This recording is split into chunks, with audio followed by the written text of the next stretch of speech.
Hi there, this is Marissa, and today I have a new Watch Me DigiScrap video for you.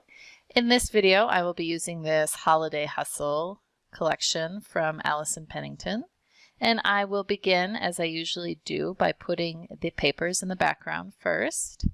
I do these spreads every week, so every Saturday I just collect all my photos from the week and I'll put them in the template, which I will then save until a later moment when I will come back and decorate it. So I keep up with my photos in real time, more or less, but I do not decorate until later. This keeps it a manageable task every week rather than needing to complete an entire spread every week. So it's been working well for me.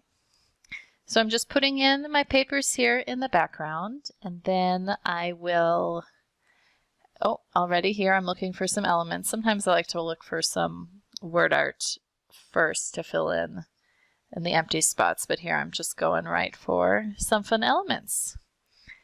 Thanks so much for watching this video. If you enjoyed it, please give me a thumbs up, and if you'd like to see more, please subscribe to my channel. Have a great day.